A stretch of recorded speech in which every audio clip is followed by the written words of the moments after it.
My guest today is Asanda Lusaseni, better known as Msaki, a South African composer, singer, songwriter, artist, poet, and curator who's carved out a distinctive, soulful lane in our contemporary music landscape, with songs that hold space for love, healing, grief, spirituality, and social justice. Hello. Hi. What are the roots of the name Msaki? So Msaki was my attempt to have a bit of distance from my real name, but also bring people close because it's a nickname that if you looking for Msaki, where I grew up in Amalinda in East London, people that see me on the way to the shop ask me for 2 rand to know who Msaki is. And my parents call me that, my siblings call me that, and it followed me to school as a nickname. So I wanted to offer that instead of my real name.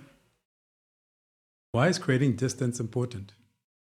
I mean, and I asked that, and Yeah. we briefly had I remember us having a brief conversation a while back. But so when I started doing poetry, I had a stage name Sure. because I was uncomfortable with, like, I felt more comfortable people reading my stuff than me having to get up on a stage and sharing my stuff. And so as a joke, I had a stage name, which of all things was Monster, a poet called Monster. Okay. A poet called Monster is quite cool. Yeah, same. I'm happy with people listening to stuff that I made in my room or in a studio, but the part about delivering it in real life is still quite terrifying. So I still don't really feel comfortable on stage. It's not home for me. It's a means to an end. It's like the last battalion, but also just not really wanting to be perceived in public in a way that is intrusive. I think I've always had that sense, but yeah, I guess knew that somehow art was gonna follow me, and I was gonna have to find a way to share. So, what's the earliest memory of that kind of, or the seeds of that relationship with music, with art in general? so it's interesting because I didn't see it as something abnormal for the longest time because I thought everybody was musical. I thought everybody had a sketchbook, then they doodle their ideas. Did start finding out that, at certain points, whether it was in primary school, being singled out for a nice Stedford or solo, that there was something that people were seeing, but I don't think I pieced it together in real time. It was quite a long time till I realized that, actually, I'm writing songs and I have a voice that's distinct and maybe there's something special about it. And I mean, that's in my mid-20s, I guess, when I made that discovery. But there's always been some sort of indication that there was art and music in me. Primary school, I was asked to go do a solo night Stedford in grade 4. And then again in high school around grade 10, something happened again where a teacher was like, "Are you sure you're not going to think about this music thing?" And I almost laughed in her face because just, her coming from an academic family, it was such a far-fetched idea.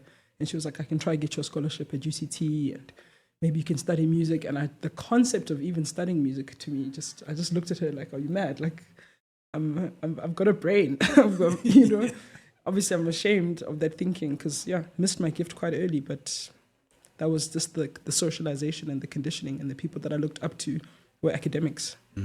What was home like? When you talk about your parents coming from an academic family. Yeah, my parents, my favorite people. They just quite simple, black couple that they were both teachers at some point, a principal and a deputy.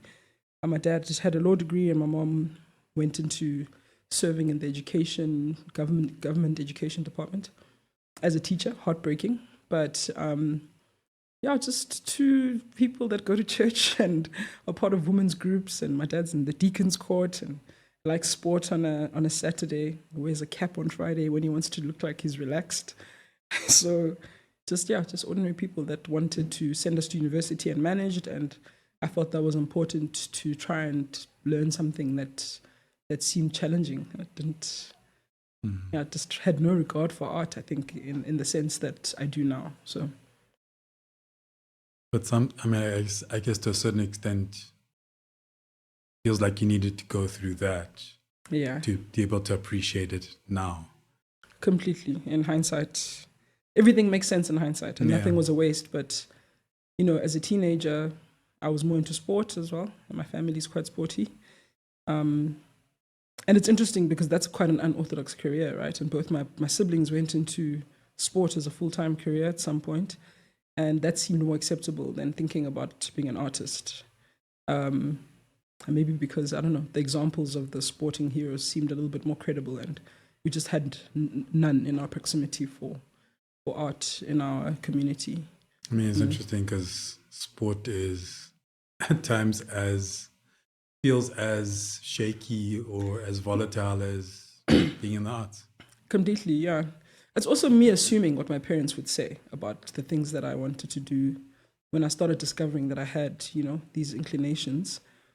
But it's also just like a normal Black family where they want to make sure that you're doing something that's going to leave you independent when they're gone. And so, yeah, when I did tell them that I was actually an artist, there was a bit of turbulence for a couple of years until I had to stick it out and show them that I'm not going to be, the thing that they fear.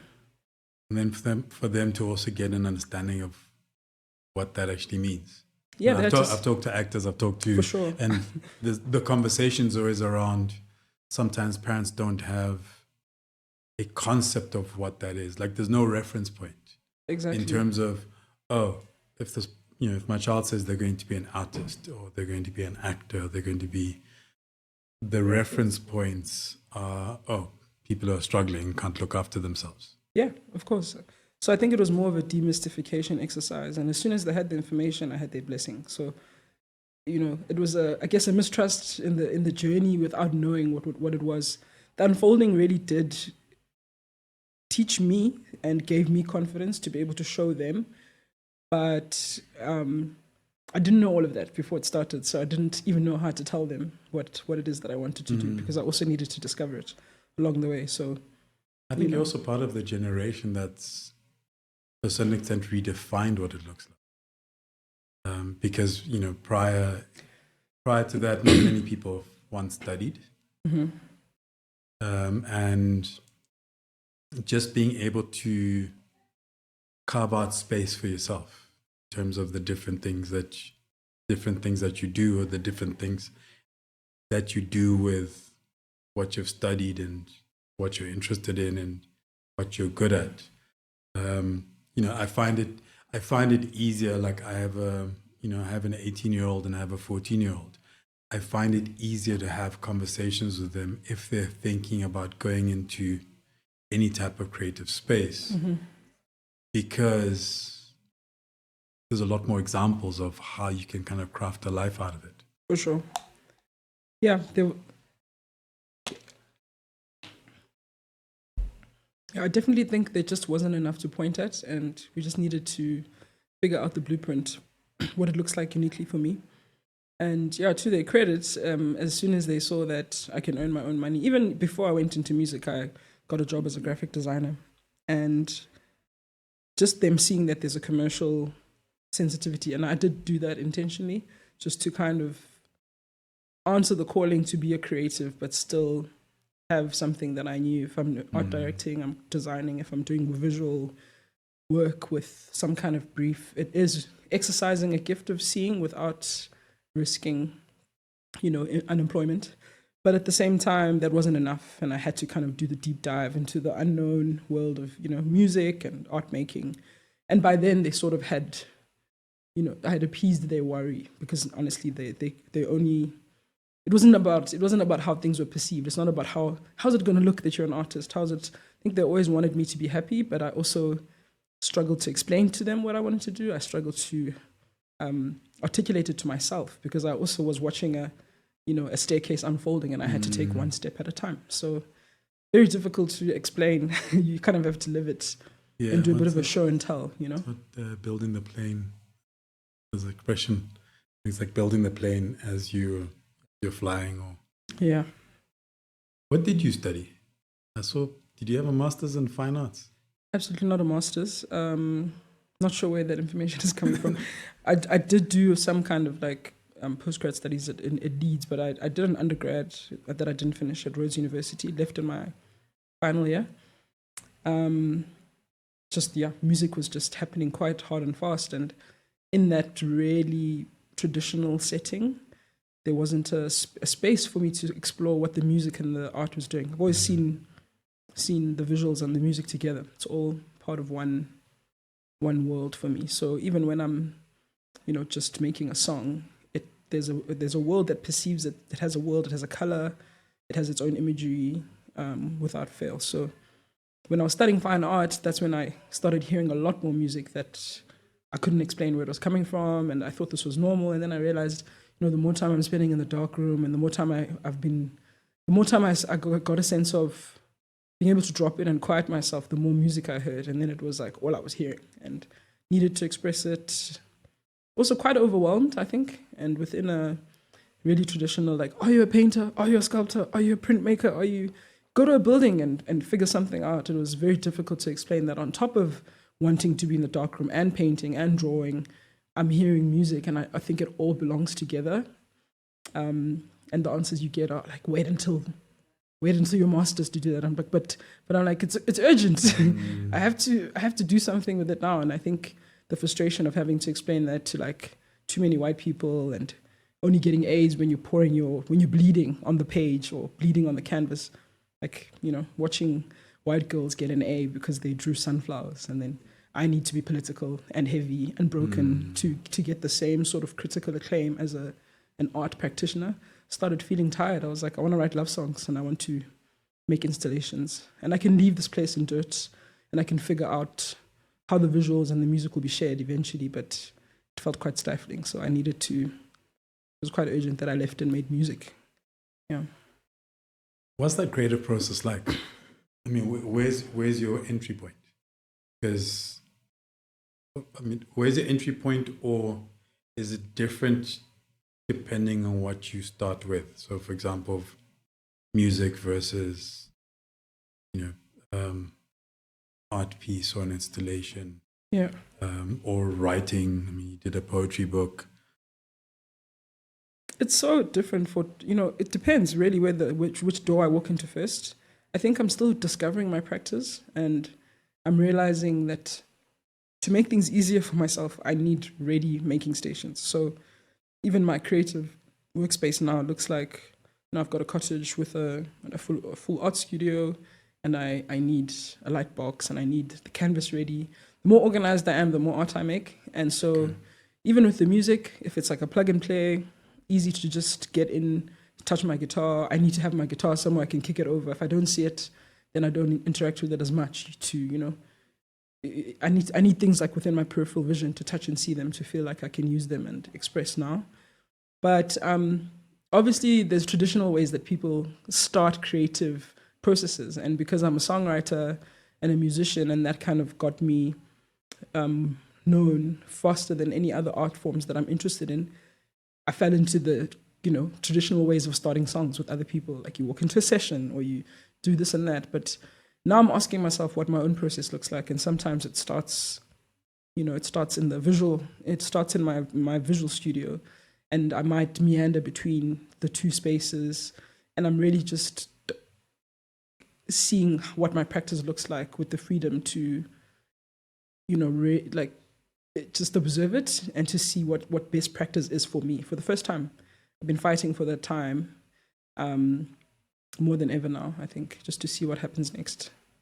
How do you approach collaborations? Because it feels like you've collaborated quite a bit. Yes. And I think also you need a certain personality or temperament to be able to work with other creative people, because it's no longer just your vision, right? For It's sure. no longer driven solely by you. I do think that collaboration is probably one of my callings within the creative space. I love sort of catching a new thing with somebody else and to kind of combine, by our powers combined, Captain Planet. But yeah, I love being curious about what we would have caught together as opposed to apart.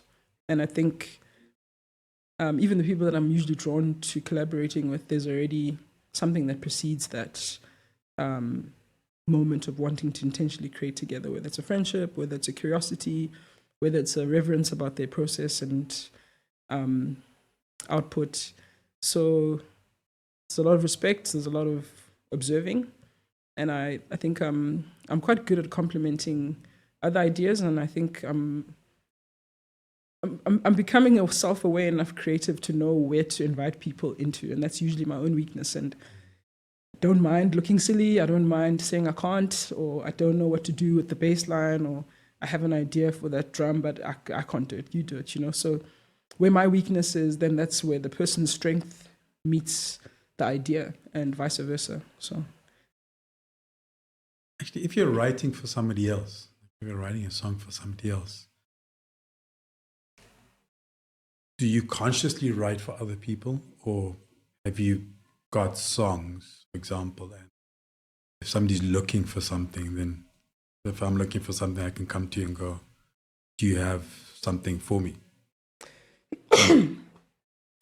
So it happens in a myriad of different ways. What helps me is knowing what my worlds feel, smell like, look like. When I make a song and I just catch a song and it doesn't matter, you know, I was just writing a song because it's a day and I heard something, I kept quiet and I heard a song. I will recognize if it's for one of my spaces. So I've got a few open boxes because I do see, you know, my art in compartments, and they're somewhat organized, you know, somewhere in my internal space. So, for example, I'm working on a project called No Man's Land, and I know what it looks like. I know what it feels like. I recognize anything that's meant to go there. So I will file it there if it's for me.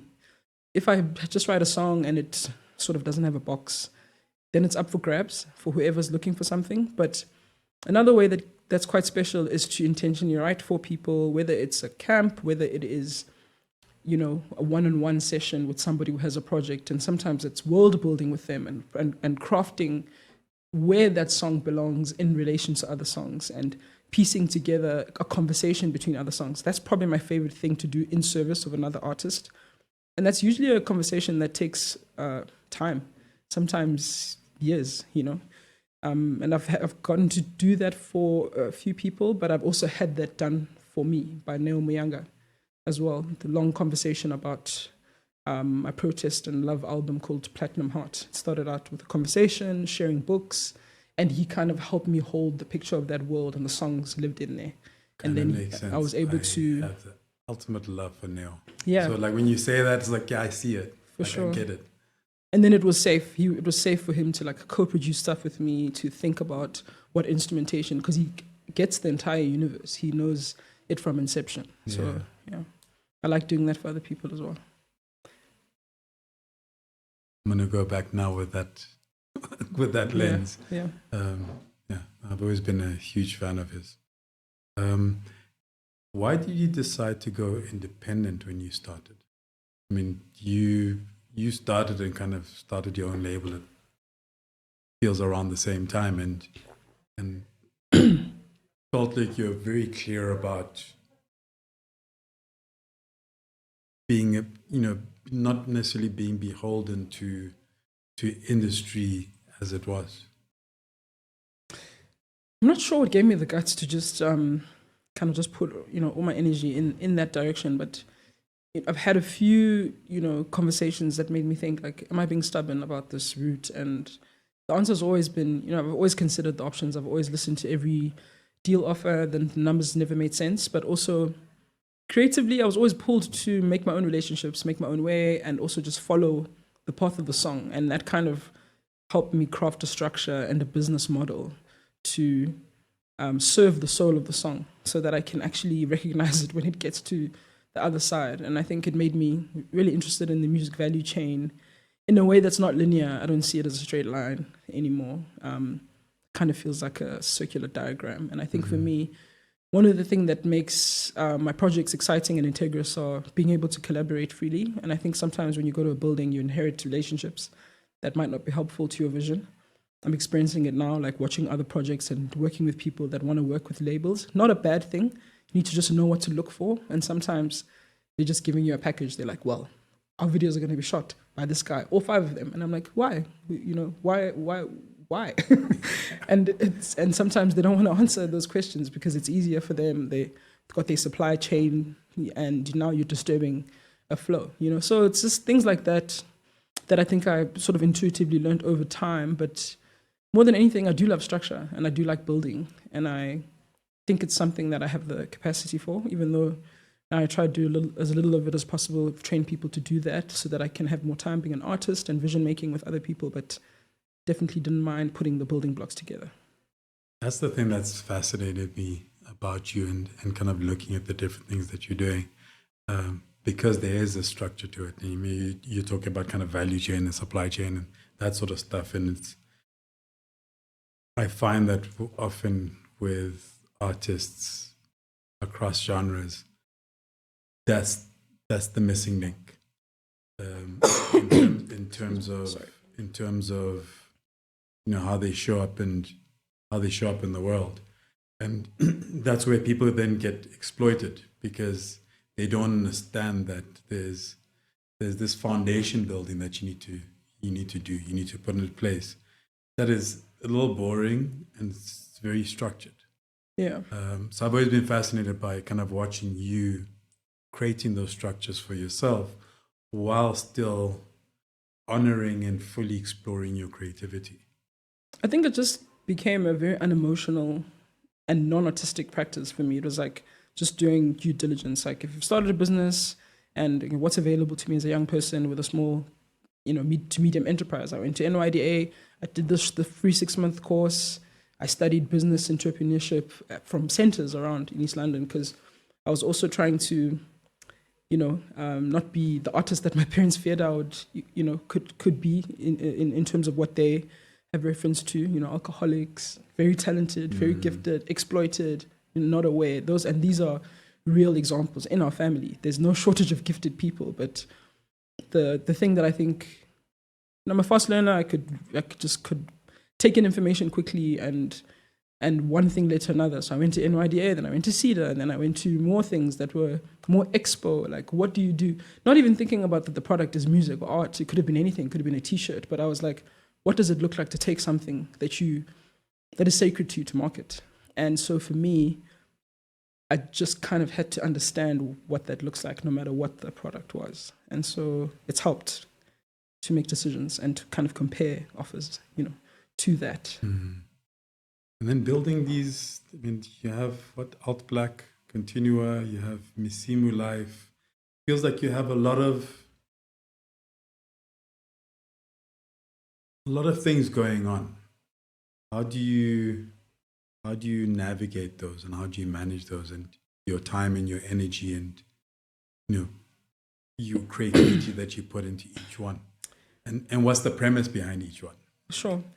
I manage them with great difficulty and negotiation because the thing that I keep fighting for is time to be an artist, a songwriter, a mother, a person, with space to catch new things. I don't want to be caught in operations. So it's made me a good teacher and a good coach to other project managers and other people that I find already in those spaces. So whether it's somebody who can run a retreat for me or with me, I kind of will meet them in that space and they're doing that. But I have this vision for a creative wellness retreat. So I'll explain Misimu Life. That was an answer to my own need as a burnt out artist who knows that like I will create more when I'm well. And I also, I see the art that you make when you're broken. But I think for me, overflow has always come from a place, creativity has always come from a place of overflow, not barrenness. So I knew that when I felt empty, I needed to kind of find a way to get still and think about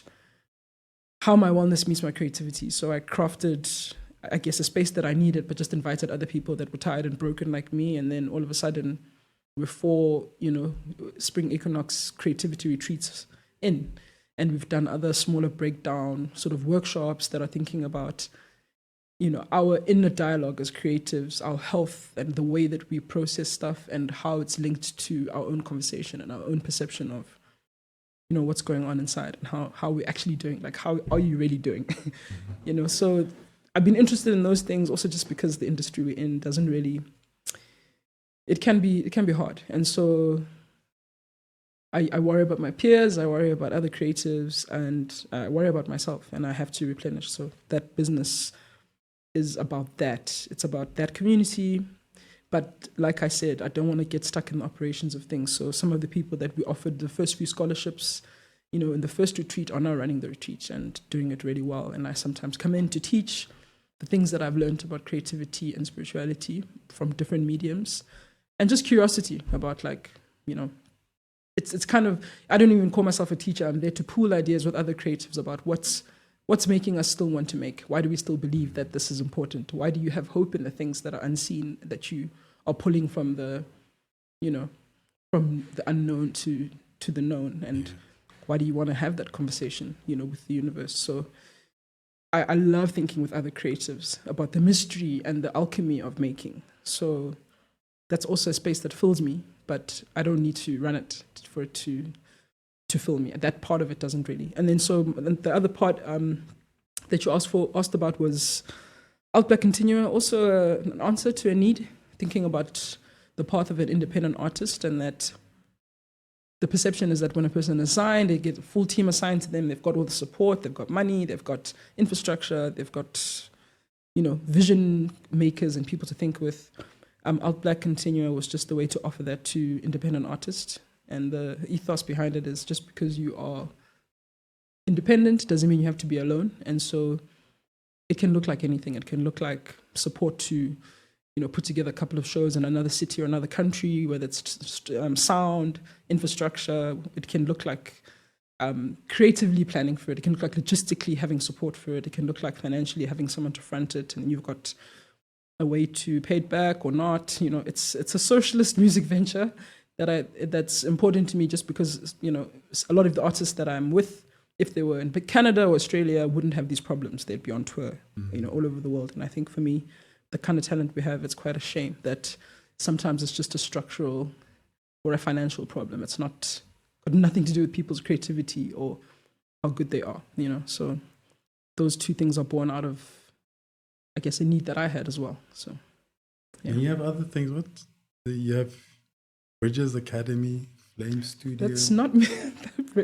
Those are not my things. When you do a search and there's all these things listed, and I'm like, what does she do? What doesn't she do? Yeah, no, I mean, those things also really give to me. Bridges Academy is already a standing structure, started by Valentino in Kwalanga in Cape Town. It's a music and wellness space for young people. And I'm a mentor there, and I'm on the board, and I create programs. And my main conversation with them is a similar thing that I teach at the retreats. We're looking at creativity and wellness, and we're thinking about our inner dialogue as creatives and trying to keep it as healthy as possible. So all of these things are all related to me. It touches the same thing that wakes me up, is the thing that I get to share in those spaces. So Flames is also just trying to serve, here in the inner city in Johannesburg, a space that wants to think about how it can be more useful to the community. And I'm there thinking about how to really I do believe that Joburg as a city, its creativity, and especially the city, that, I really want that to come back alive as a safe space for artists. And I'm just doing practical things in whatever way I can serve to make sure that vision comes back to, I found Joburg when there was a scene, there was a place to go to say your first poem.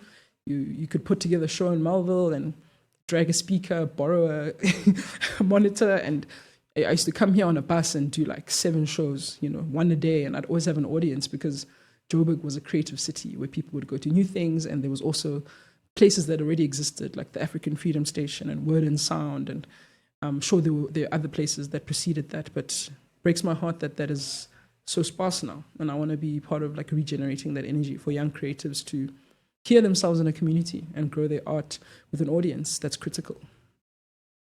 Is there a difference because you work with a lot of young people, is there a difference in kind of their perspectives, like this current generation coming up, in terms of how they're looking at all of this and how they're approaching all of it? Definitely. There's a fearlessness, and there's a inherent acceptance that they are global citizens, and their routes to market are different as well. They're thinking, I just need to blow up on TikTok once and it's over for everyone, you know? Whereas like we made EPs and pressed 100 at a time, put them in the back of the VW Beetle, and then you go to the next town and you build an audience almost like physically putting like one person next to the next person, and you're building an audience 30 people at a time, you know, in real life. And I think they don't have the same burden. That comes with, that's pros and cons to that, because you don't get a chance to really exercise a muscle.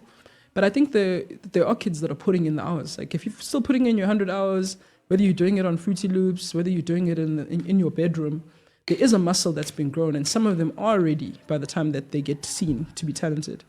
And others have to figure out a way to grow very fast. And sometimes that's painful to watch, and sometimes that's beautiful to watch. But I like the audacity. I like everybody that I need is 2 people away. I like let me DM little Uzi Vert myself. And there's a spirit and a fearlessness that I think we had a caution and almost like I don't know, I feel like you almost had a sense of the steps that you must take to grow. Even now, when I think about myself as a songwriter, if I go to Nashville, I'm thinking of myself as an entry-level songwriter, and I go to sessions with that fear that like, I still have to prove myself here, and I still have to earn my stripes. And maybe I could also adopt a little bit of that like bravado of like, I can walk into Rosalia's session and one song can change my life, which is true as well. So I think there's a balance that's needed where I'm not looking at the ladder and I'm making it a god. But at the same time, I think it's good to not want to skip all the steps as well. So how did that happen for you to access spaces where you're going in as a songwriter? No, I don't think there's a formula. I think, I just went to LA and just kind of backed myself and organized a few sessions with Universal Publishing was my administrator. I think they organized like one of my first meetings in LA, but I also had just DM'd a couple people, and I was in conversation with some artists and producers that I liked that side. And I'm trying to think, I had my first session with one of my favorite songwriters. His name is Dan Wilson. He wrote Adele, Someone Like You. And what I like about him also is that he's a bit of a mentor, thinking about songwriting as a philosophy, and can see that it's part of his life. He'd do it whether he was making money or not, or he had Grammys or not. And I think just been lucky to just, I found people that I call the lost angels of Los Angeles. Like I found a good community, and then I kept meeting more good people. And every time I'd go back, I'd stay for like a month or two, and just did the thing first where it was like, I went to 100 sessions. Like I did 2 sessions a day at some point over 60 days, and that's insane. That's, the folly of the first time I went and the excitement. And then the second time I went, I had less sessions. And then I've now built almost like a rapport of a small group of producers where we can even work remotely. But it's that time really just focusing on songwriting and my art, even sometimes to the detriment of, it's painful to be away from my kids, but that kind of focus that I'm there for a month, and then when I'm home, I'm completely here with you guys and I'm present. There's something about how expensive it is on my soul to be away from my kids that I put everything into what I'm doing. When I'm in that time, I'm like, this has to matter. This has to count. If I'm sacrificing this, I have to give this everything. Yeah, and it has to have a real value. It really has to, yeah. And even then I can see that I'm chipping away at a block. Like I still have more, my next visit, that's when maybe I might write the song that changes my life, or the next visit, but I have to keep going because there's an infrastructure for songwriting. There's a language around it. There's a frequency where it happens in a way that is serious and is revered. So I'm trying to also build that mentality here with other people that are in love with songwriting in a way that's not burdensome, because I also have to think about that, like building versus making, and immersing myself in the creative process. I don't want to have a hard hat on all the time, so I'm looking for that balance all the time. I mean, I do believe that we do need it here. And I say that slightly selfishly, because when I was quite active in poetry, I always wanted to try writing lyrics. But I'm like, I'm musical in that I press play really, really well. And I press play a lot. And I listen to a wide range of music. And I have music playing literally from when I wake up till I go to sleep. but I can't play an instrument. I can't, create the sound. So for years, I looked for people. I was like, look for a producer. I was like, okay, if you make music, maybe I can learn how to write lyrics by collaborating with you. But the landscape has never kind of really been open to like songwriters, like you're saying. There's a framework, there's a community for songwriting. Yeah. And I mean, I know lots of people who will have the potential for it, like sure. where you see it, like you're like kind of, the way you write or the way you talk or the way you think, there's something there that you could add value to the space, but there are no avenues. Which is tragic. So that's a whole untapped creative ecosystem and a way that we could be making a living, making pathways for ourselves. And I think in areas where that foundation is well developed, even when you say that you're just a lyricist, a person who just writes, when you think about like some of the biggest partnerships in history, is it Benny Turpin and who's the piano man that I cannot think of right now? The English piano man, Rocket Man. Elton John. Benny wasn't interested in melody, whereas Elton was. And his strength, as much as he can write songs, there's the guy that's writing the words, the poet, the actual poet. So that already needs a structure and for people to see the loopholes. And like in Norway and Sweden, I'm sure there's a community of people that are just lyricists, because the structure's there. And it's not to say that we can't build it here. It's just that the reality is that if you go to, somewhere in West Hollywood and you play one song on your guitar and you have a good show at a coffee shop, random coffee shop next to the Hollywood Bowl, you're going to walk away with a manager for your songwriting even. Whereas here, I've been looking for a manager for my art career for the past 12 years and I still haven't found one just because of the lack of infrastructure. And it's a very slow growing industry, but we also can't be ahistorical about why that is, Yeah. So at some stage you have to kind of lay the foundations for like how we move forward with it. Yeah. And I mean, if I think about one of my favorite places, only because it is a music city, Nashville, maybe starts out as a country stronghold, but there's so much infrastructure around country music that all the boats are rising with the tide. Any kind of music is thriving there, whether you're a songwriter, a producer, whatever. And we can't look at, we have to look at why these places are the centers of this thing. Like if you look at Los Angeles, why is it that a lot of people flock there to try and get their big breaker songwriters? It's because there's Universal Studios, there's a whole industry that is built on that. That is their gold rush. So it's also like, there's nothing wrong with going to places and learning from them where the structure is old, but it's like, as Africans, we always have to reimagine how things work for us. And I would love to be part of that team, but I still have to cut my teeth and earn my stripes. So and I feel young, like I feel like I've got so much ahead of me in terms of how to learn to really lean into that and carve my own identity as a storyteller. Because I think that we have that in buckets here. We've got incredible storytellers, we've got incredible melody makers, people that eat it for breakfast. They're not even thinking about it. It's just coming out of them. So imagine if this infrastructure could exist here. It would be unstoppable, Yeah, it's that balance between survival and being able to do your art. So that's a personal struggle that I have. And the reason why I always ask about creative process or what's your practice is because I lost it 15 years ago. Because I had to focus on, family, life, trying to do things. Sure. So I dip in and out. I do find it's that balance between how do we create an ecosystem where people they have enough to be able to live, which gives them the space to be able to create. And it's finding that, finding that alignment, not necessarily balance or harmony, where there's an ebb and flow, but at least there's time to devote to being, like you've said, you don't want to get caught up operationally because you need time to be the artist. And I find that for a lot of people, it's they end up just being operational because that's what pays the bills. Yeah. And we are in a dangerous space, especially with an underdeveloped creative industry, where we're going to lose a lot of talented people that should have been specialists. It's one of those things, you know, like, excuse me.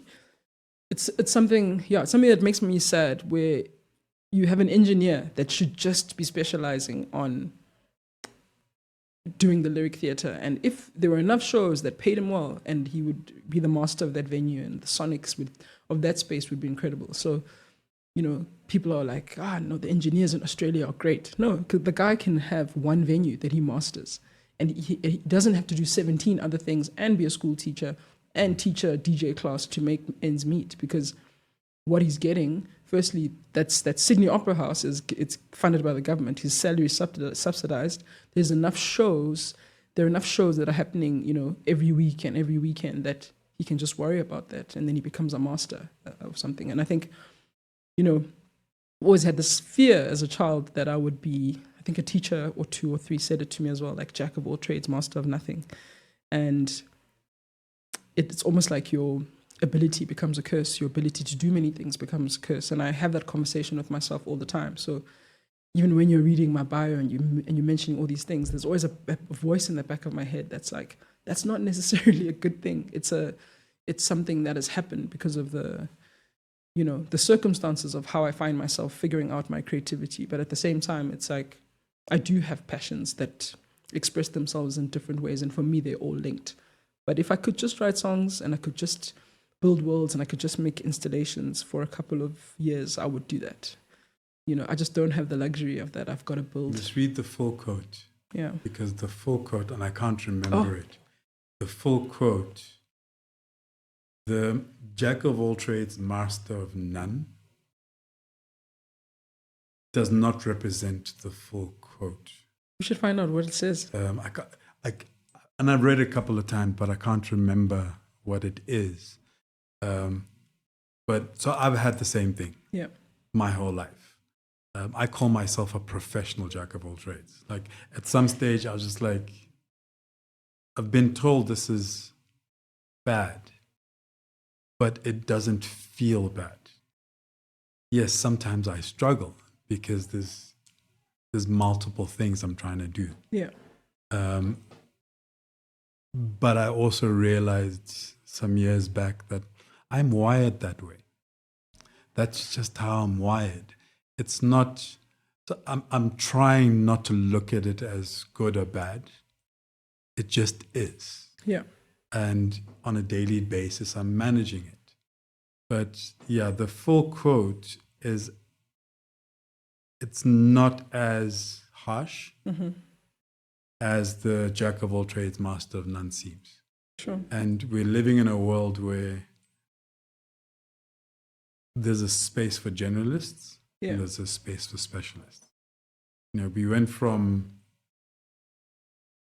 hyper specialization, and now we're at a time when, you know, any organization, you need the specialists, yes, but you also need the generalists, because every space is just so, you know, it's so rich, and there's so many different perspectives coming in. And you look at a business, you talk about, you know, you'll meet an engineer who's working in what is, you know, an engineer who's working in art, and their process and the way they think that drew them to engineering adds value and adds a different perspective to how they're approaching art. Yeah. And we're seeing that globally, where, you know, for example, you as a songwriter, then going in to look at a production line, you'll see it differently. Yeah. And you'll bring different perspectives to it. And it's not about scrapping it, but all of a sudden there's one thing that you're bringing going, actually that makes that process a bit more efficient or a bit more humane. So yeah, the jack of all trades. I get it because I've been turned down for jobs because people are like, yeah, but you've done this and I've done that. I've done about 14, 15 different sectors over my working life. So I think there is a better understanding of the multi-hyphenate generation, as as it's called now, and especially when it comes to creativity or different ways. Sometimes, yeah, like even combinations of things like science and music is a conversation now. Psychology and art, wellness and creativity for me are big interests, and I'm always interested in how they converge. Not just because they're buzzwords, but because it's always been like that. We're just learning how to name these things. So there's an openness there, and my fears are about wasting the time that I have and not being productive with the gifts that I've been given. But there's a part of me that's like also accepting. I am wired this way. I'm wired to say sometimes the same thing in many different media, and I feel like I've been singing the same song all my life. But I also think that I must accept that and not be afraid of it. But at the same time, it's the dance between managing it and making sure that you understand the ebb and flow of your own journey. And I don't want to miss it. I don't want to be in a space where I'm busy like finessing the structure of a raft when I should be going to uncharted waters. And I need to do that because there's a need for that to be explored, internally. So I guess we just have to trust that we're guided, but I have accepted that I'm wired that way similarly. So yeah. How does all of this manifest with you as a parent? It's just joy and a lot of play. My kids are teaching me a lot about even my life as an artist, the boundaries I make for myself. They know that it's important. Like I fight for my creative time, in a way that they see that it's important to me. Like on Thursdays, I don't take meetings. I just go straight to a creative space, and they know that's where they can find me, and they know what mode I'm in. So there's a bit of show and tell, and I also let them kind of infiltrate my process. They are incredible creatives, fearless creatives. They're making up songs on the spot. I encourage that, but I think we're all like that, It's just that it hasn't been edited out of them or talked out of them enough. They were also homeschooled for most of their lives, so there was a lot of creativity in building learning systems that would really always engage their creativity. So they learned a lot of the intelligences, numerics, linguistics, through creativity as a principle since they were young. They went to a school now that also allows a lot of flexibility, but a lot of pre-homeschooled kids and kids that have been unschooled, even kids that have been doing life learning. So a lot of creativity around how they've been educated. A lot of music, a lot of counting, a lot of making things up together, a lot of boredom, a lot of allowing that boredom to allow them to get into the silence where they trust their own creativity. It's a beautiful thing to watch. My kids are 6, 8, and 10. And yeah, all of them fearless creatives. My 10-year-old makes up melodies without even thinking about it. She's got Beyonce energy. She's like a superstar. She's got that. She likes dancing as well. My middle kid is sensitive, moon child. Like her name means moon, and she likes to stay up late. She's contemplative. She's writing songs about. She wrote a song about how you don't need money to be happy, and just these big concepts that have been written about that we're still grappling with. Yeah, it's like these big concepts that philosophers in every generation are thinking about: love and money and peace, and those are the things she's thinking about, and she's writing poems about it. And then my son is a rhythm guy. He likes playing drums. He's always trying to figure something out technically. He likes melody as well. His favorite song right now is Grandma's Hands by Bill Withers. Okay. He has a little CD player. He's inherited my whole CD collection, and very tactile with like how he engages music, and very beautiful to watch. Convinced that all children are like this if they get a little bit of space. So yeah. I'm curious about how you would engage with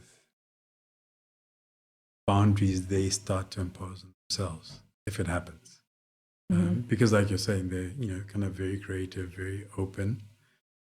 And I asked this because I had a very weird conversation with my son once, where I'd said to him from when he was very young, we don't know whether you're going to go to university. Figure out what it is, the path that you want to go down, at least start. And then we'll figure out what you need to carry down, to get down that path. But he was doing history, and I loved history. My father loved history. But now a teacher was talking to him about what to study to build a career. And I'm saying, don't pigeonhole yourself now. Like, you can do, it's a lot more open. Sure, yeah.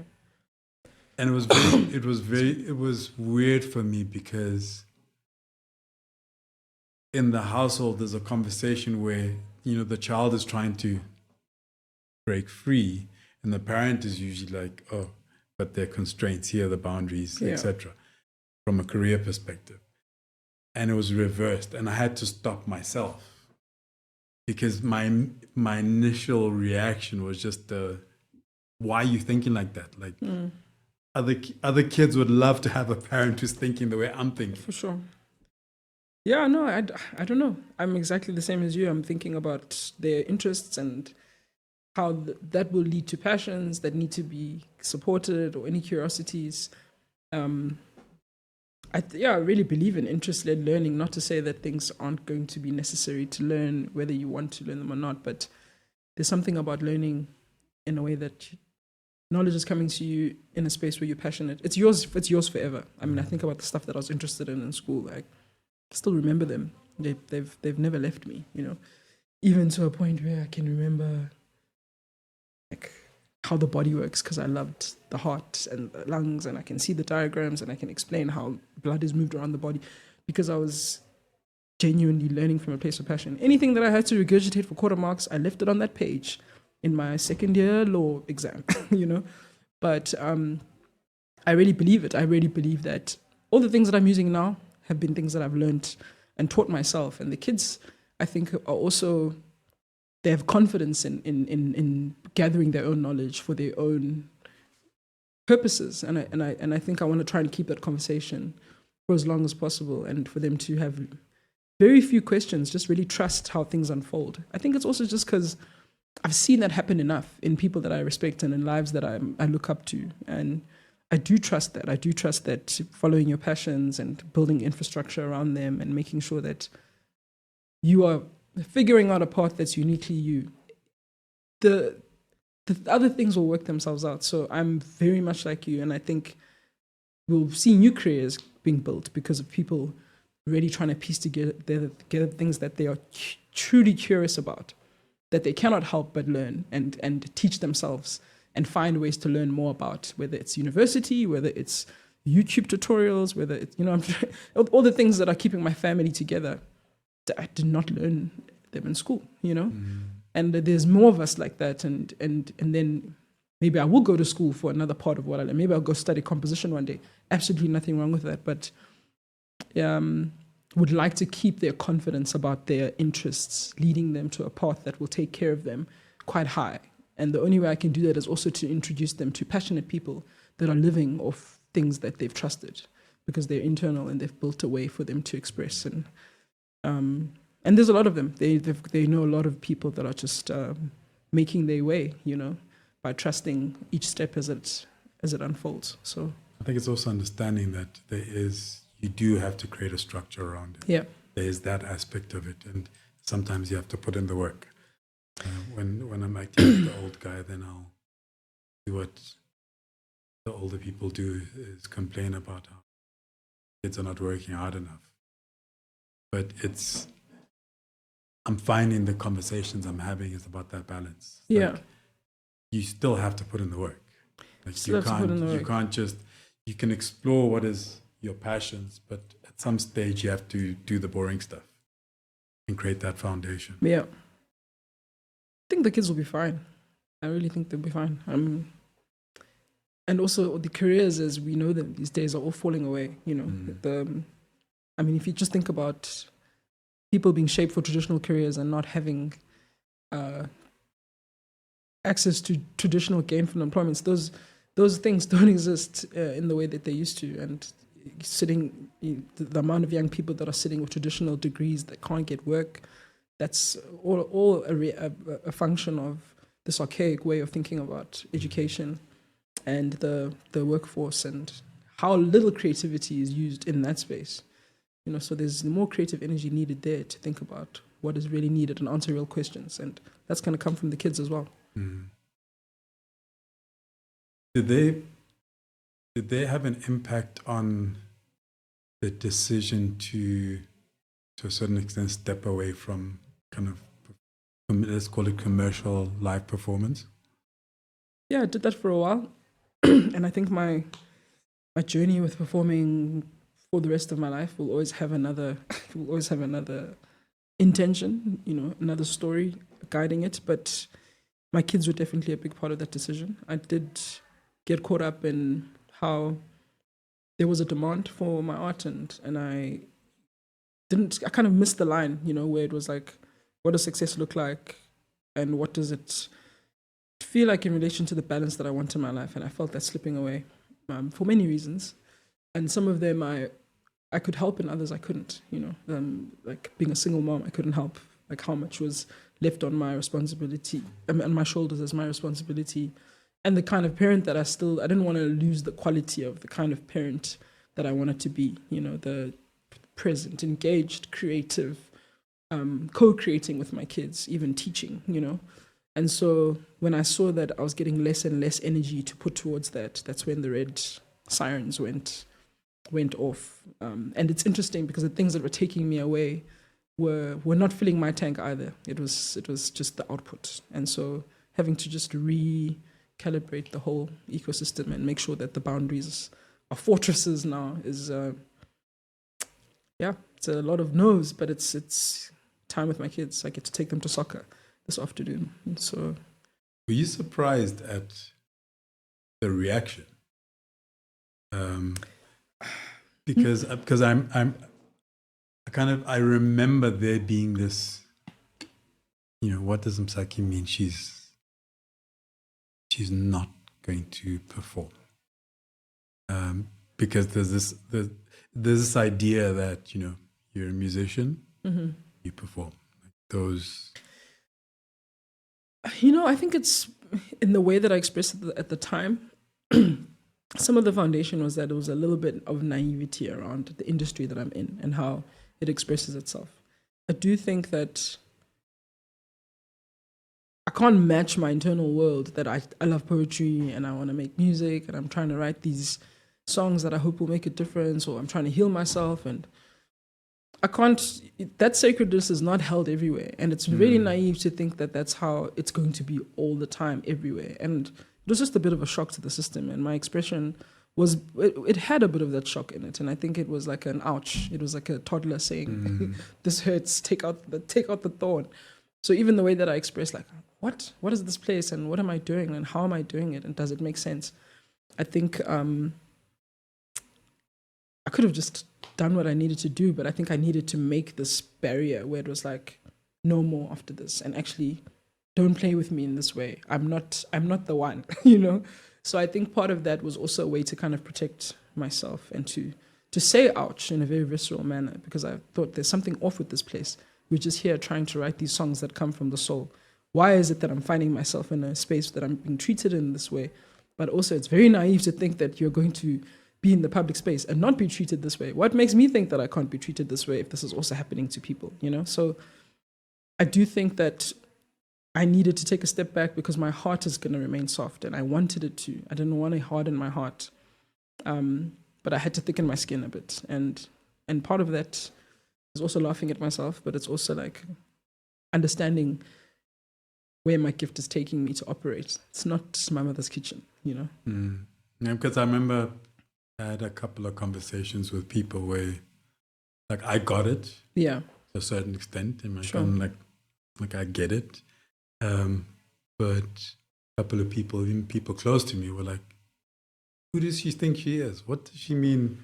And it's like, yeah, but the conversation I was having was, it's not just that. Like if a person is a musician, it's not just, oh, they must get up on stages because that's the only way they can make a living, and therefore there's a responsibility and a duty, etc. I was asking that because I did, it came quite close to home, the conversations, and Sure. I was like, it was interesting for me just kind of watching it, understanding to a certain extent both sides. Yeah. I mean, I also can be cocky as hell, and I'm like, I don't owe you songs, I don't owe you performance, I don't owe anyone anything. Yeah. And I think I had to get to that point too, where it's like, okay, well, what am I gonna make, and why do I go perform? What is it really for? I had to answer that for myself as well, and I'm not held ransom by my gift. My gift is here to collaborate in showing me what this journey is for, And I think it's got nothing to do with music. We're all just here to learn about ourselves. I'm here to understand my shadow. I'm here to integrate my fears and hold my hopes in the same high regard, And I think, music is the tool that's here to teach me those things about myself and my community. I get the lessons sometimes, I fumble them. And it's not anyone's journey to judge. So I don't feel like I have a duty, I'm also just offering songs that may have healed me. Other songs I'm still trying to figure out. I caught them and I had no clue what that code was about, and I'm still going to figure it out maybe when I'm 60.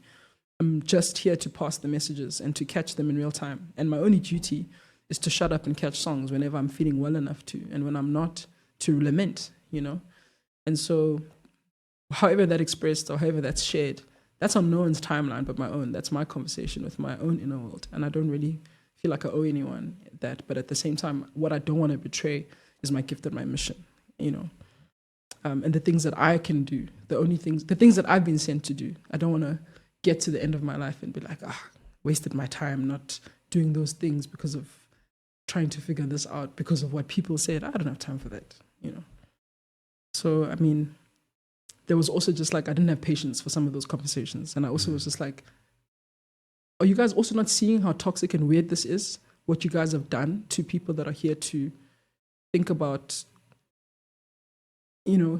stuff of the soul. Like, you put people on pedestals, you turn them into clickbait. Like, it's weird. Can you guys not see that your gods are weird? Like, why are you guys listening to these people at the same time? There's a complete disbelief that that's how we're organizing ourselves in terms of what we value. And then there's also okay, well then if you don't like it, then figure it out and stop being a crybaby about it. So yeah, I get it. I get the people that didn't get it. It's fine. The poetry book? Where book. Is it? I would have bought it for you. I tried to find it. Did you? Yes. I figured out a blueprint and then tried it with one version. I've got about 4, and it's not even new poetry. All of it's not new poetry. It's just a grouping of work that's already out there. So I've decided to, for example, take all of the house songs that are out there that are just floating around as little poems on other people's productions, and I've put them into a book. And it's like, okay, you like my dance music, but you haven't had a chance to read what I'm saying. Here it is. There's a book for that. Took my first album, hold it in the dark warmth of dreams, and some unreleased songs that were around that time that I wrote. I also put that together. So it's just an organizing of filed ideas, and then there's new ones that I've written that I'm also going to offer. So it's just I'm trying to figure out what's the best way to share them, and it's also a way to, I guess, something physical for people that have engaged with the work and have been moved by the words, to have a place to find them that lives in one space. And some of them have got my drawings, my doodles, my diagrams. I love diagrams. I make diagrams to think about the things that I think about, like the things that matter to me. So I've got a diagram for what inspiration looks like, and from silence to the inner world, and I just do these diagrams with arrows so that I can see what's happening inside of me when I create, I just share weird things like that, and hopefully people will start kind of understanding, some of the backstories to these things. Yeah. What's exciting you right now? Jeez, let me. In general, like anything. Yeah. I mean, what keeps me excited is that I can wake up and give myself a brief that doesn't exist, and I can create a way to make it come alive. Obviously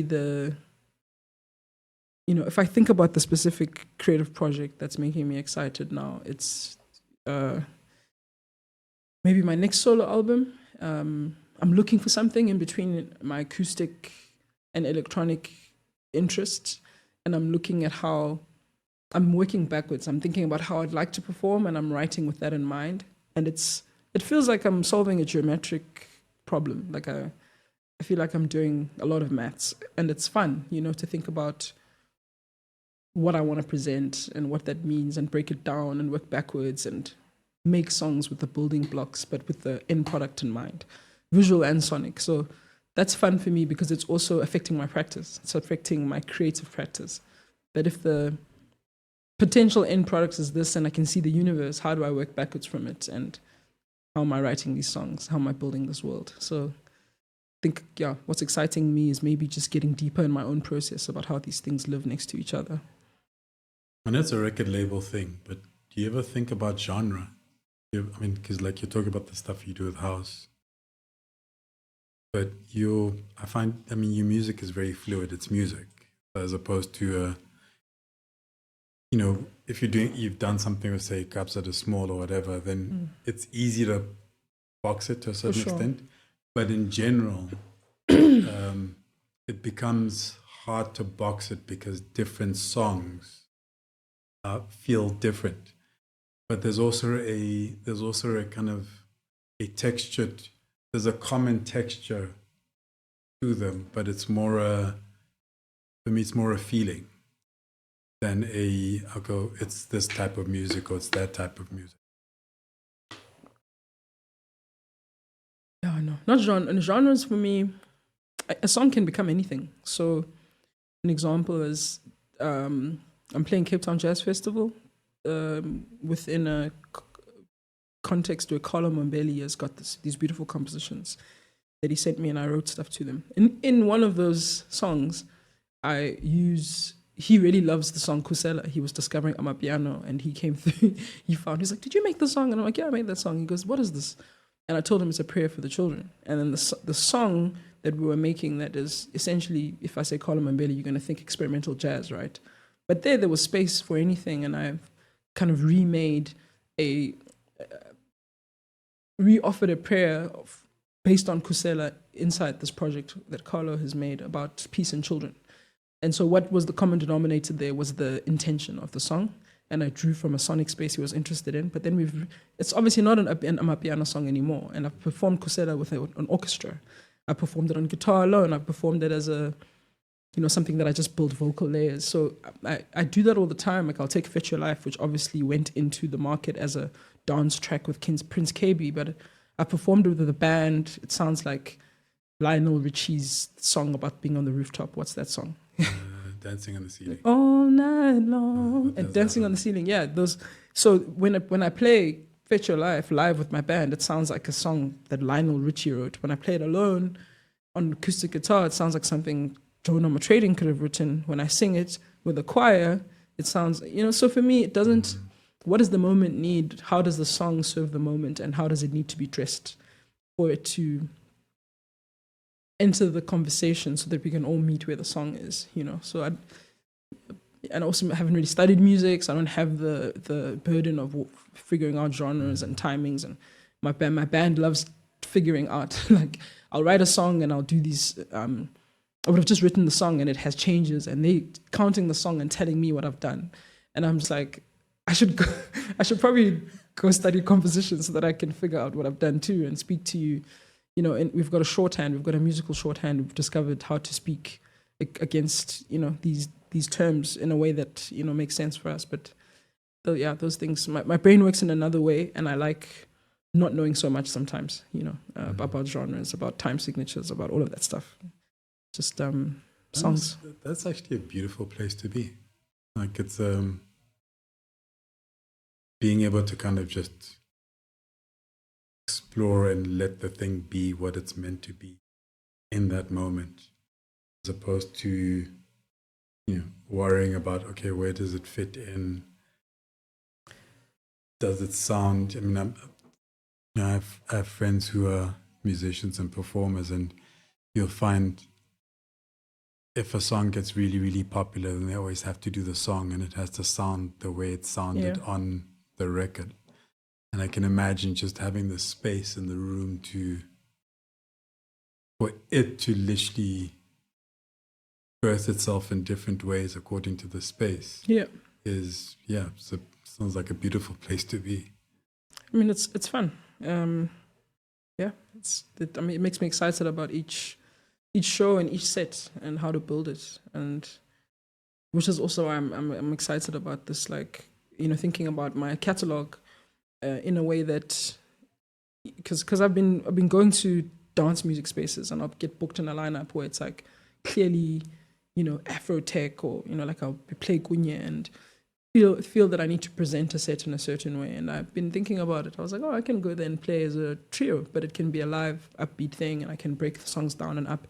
People have never said no if I go to a dance place and I'm playing before Bonobo and after Zakes, that if I put up my guitar and I sing a song and I have a moment where we just like sing together, no one's ever said no. And the more I tried things like that, and I've been using, this foray back into performing as a way to figure out, like, if I get booked at, I don't know, Glastonbury or Tomorrowland in 3 years' time, like, what am I presenting? Am I going to say, it's me and a DJ because I'm playing my dance catalog? I got booked at Ultra a couple of years ago, but I had my guitars and I had a DJ, and we did something in between where I laid my voices live. And so there's a part of me now that's feeling quite challenged to pull my process apart and put my songs back together and write new ones that enhance that world, and hopefully will just introduce themselves as things that can be morphed into many different things. And so for me, it's always like the simplicity, the skin and bones of the song. If I'm just playing it, if I'm just singing it a cappella, is it still a good song? Would you want to sing it again? Would you want to hear it again? If it's just me and the guitar, if it's just me and piano, like, can I put my weight behind that song? It doesn't matter how it's been dressed. Production can change. Arrangements can change. Setups and configurations change all the time, according to budget even, So how will I present my whole catalog of songs if it's just me and someone else, or me and 2 other people, or me and 6 other people? The soul of the song needs to be intact, and that's the part that I'm interested in. I watched you at that Luxurious Marble Circus, and at Gregory Porter. What was happening at Luxurious Marble Circus? Was I not like a feature with someone? Yeah, your feature with was considered a small or something. Okay. But I'm just like, you're describing it, and I'm thinking about it, and like, you were not out of place in each of those spaces. When I watched it, Gregory Porter, when I watched you featuring there, it was like, yeah, it fits. Like, it makes sense. So I think that's from your approach to, you're saying, the core of the song, like the essence, the heart of it, and being able to unfold it and evolve it in different ways according to the space. Our friend Nduduzo. Yes. I don't want you to forget your thought, though. Do you want to? No. I was listening to what you were saying, and I'm kind of replaying those 2 moments in my mind. It's like, that's why. Like, that's why it felt comfortable in each of those spaces. It's comfortable and uncomfortable in all the spaces for me, because what I think I'm developing a fearlessness about is the willingness to dissolve, and that's why I was bringing up Duduzo. He talks about dissolving in songs all the time, and he's kind of an interesting one because he's also quite open in terms of genres and can fit in many different spaces. Obviously, the bandstand is, a strong way of understanding himself as a musician for him. The jazz bandstand, that is a core value of his. But I'm not a jazz musician. I'm not a house musician. I'm not anything. I'm a songwriter. I don't know. I'm a storyteller. I don't know what I'm interested in like the alchemy of making the simplest song as well, you know? And so that willingness to dissolve shows up in the first note or the first chord. I don't need a lot to feel like music can happen here. So being able to make a song because I'm hearing a very simple, frail bass line or one chord. The thing I'm interested in is if we keep quiet now and we listen for a while, like, is there a song hovering over us? And all the time, I've been met with such generosity, you know. In any time that I've had a moment to pause, there's always something on the other side, and it has a shape, it has a sound, it has a texture, it has a feeling, and then it also has an invitation to keep recreating itself if you let it kind of walk its own thing. So I feel connected to it, but independent to the soul of the song. I feel like it's gonna exist with or without me. So obviously the posture, the way that I'm built, and I catch the song that is hovering above us, the way that I'm built and the things that have preceded my creativity and my preferences is going to shape what the song becomes. Yeah. If you catch it, it's all your sensibilities, the music you were listening to when you were a teenager, the things that you've been thinking about, and the music you've been listening to, but it's still, the essence of it is not going to change. Yeah. The journey of it is going to change. So yeah. You listen to a lot of music outside of. I get asked this a lot, and I listen to very little music, but I also need a lot of silence, you know, just because I've got a busy brain, got a million thoughts going on at the same time, trying to also understand, you know, this ADHD diagnosis according to like how it works out the structure that I need. And there are times where I can't listen to anything because there's just too much. There is a reality of too much noise and too many tabs open, and I do need less stimulus. I need less stimulus than the average person. At the same time, I need to fill my creative well with things that excite me, and there are times where I'm taking in music, but I don't listen to a lot of music, but I do need to think about sonic worlds and what's interesting me and things that are challenging me every once in a while. But a lot of it is happening inside. What you geek out on? Do you have hobbies? He made a Captain Planet reference earlier on. Like, what are the things that you? I like sport. I play tennis almost every day. It's also to keep the high energy ADHD levels at bay. And then I like cricket. I love following cricket. I'm obsessed about cricket stats, and I like remember a lot of stupid stats about, you know, the sports that I like. And my dad's a historian, also love history. So just like fun facts about different civilizations and ways of seeing and, you know, understanding knowledge systems. So I love reading up about history, and also big interest in science, quantum physics, how that relates to creativity, spirituality. And definitely Chakrahan, always reading up on spirituality. And how to understand it also from all kinds of worldviews, comparing them, talking to them, you know, talking to other people about them, just curious. But those are the things I'm interested in the most. Yeah, definitely spirituality, creativity, science, history, and sport. Dope. Yeah. Very much. Yeah, thank you. It was such a good chat. Felt like 5 minutes. I'm glad. Yeah. But yeah, no, cool. Finally get you here. Yeah, thank you for indulging me in my rambles as well. No, that's. Thank you for listening to this conversation. Please leave a review and subscribe. Check out the show notes for links to the guest, the podcast, and myself. I hope you enjoyed listening to the conversation as much as I enjoyed having it.